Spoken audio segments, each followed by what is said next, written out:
For more reaction to these developments at the ANC Greater Tshwane Regional Conference, we speak now to Sanet Madonsela, a political analyst at the University of South Africa. That's UNISA. Sanet, thank you very much for making yourself available as these developments have been brought to our attention. So the ANC Tshwane spokesperson explaining it very clearly that all the dispute resolution procedures have seemingly been followed at both the regional and a national level. All appeals have been cleared, nothing in the pipeline that would alert them to the necessity to either further delay or postpone ultimately this conference currently underway.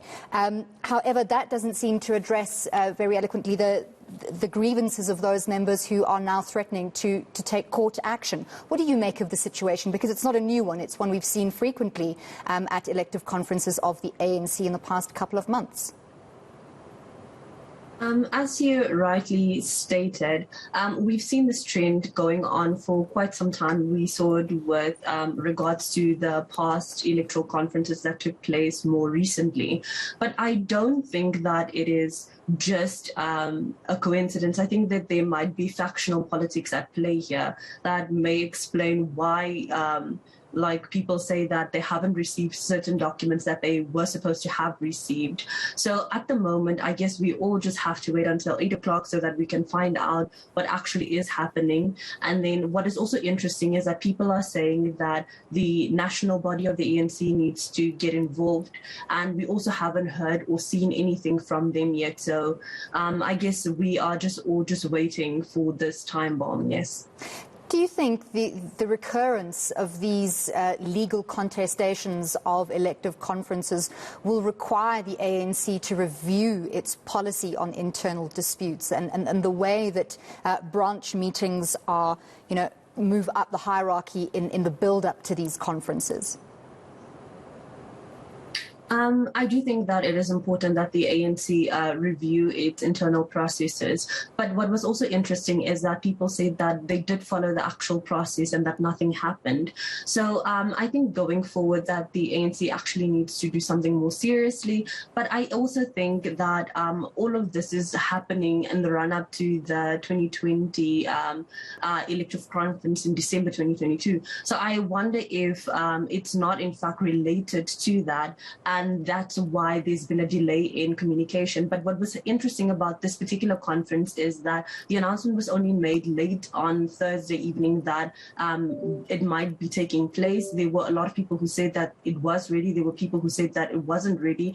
And I just see that there's an overall negative trend in terms of this particular elective conference.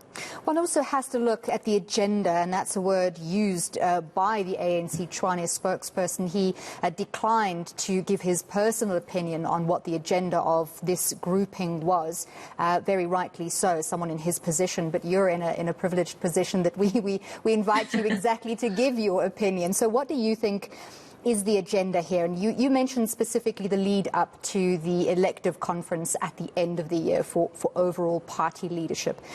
Do you think these groupings at the various conferences are raising these disputes purely as leverage later to question the overall ANC leadership?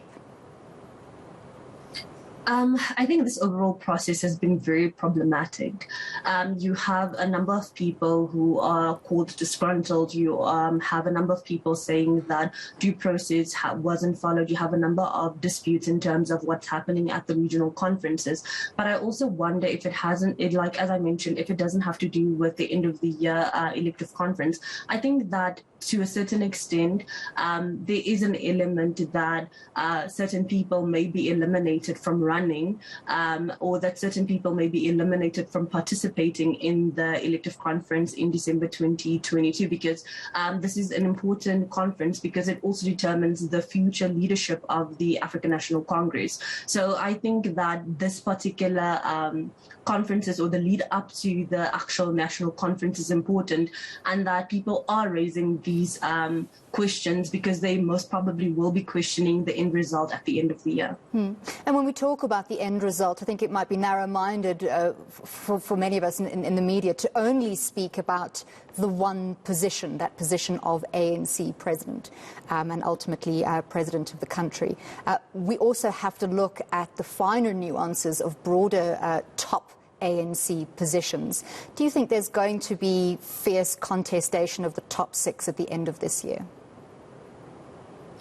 I do think that there is going to be fierce contestation at the end of the year. And what was interesting was that the Deputy President, David Mabuza, stated that he will also be running for the top 6. But I think the most important position, and I might be wrong, but I think even more important than the President of the African National Congress is actually that of the Secretary General, because you'll note that the Secretary General is in quite a privileged position to deploy cadres. So I think as we move towards that, a lot of people will be positioning themselves for that particular position, as it comes with a lot of influence, a lot of strength, and so on. But you'll also have more people contesting to actually go for your deputy president position. So I think that there's going to be a fierce competition going. I think there's going to be a lot of leaked information going. And I think that the factional politics in the run-up to the December conference is going to get quite ugly. People have been speculating about support base for Cyril Ramaphosa for a second term, but obviously we have to look at those positions grouped very closely around him. Do you think it's likely that we're going to see someone in the SG position who's not necessarily a direct supporter of Cyril Ramaphosa? I think it's very possible. What's interesting about President Ramaphosa is that he is, if you wish, under intense attack, if you want to call it that.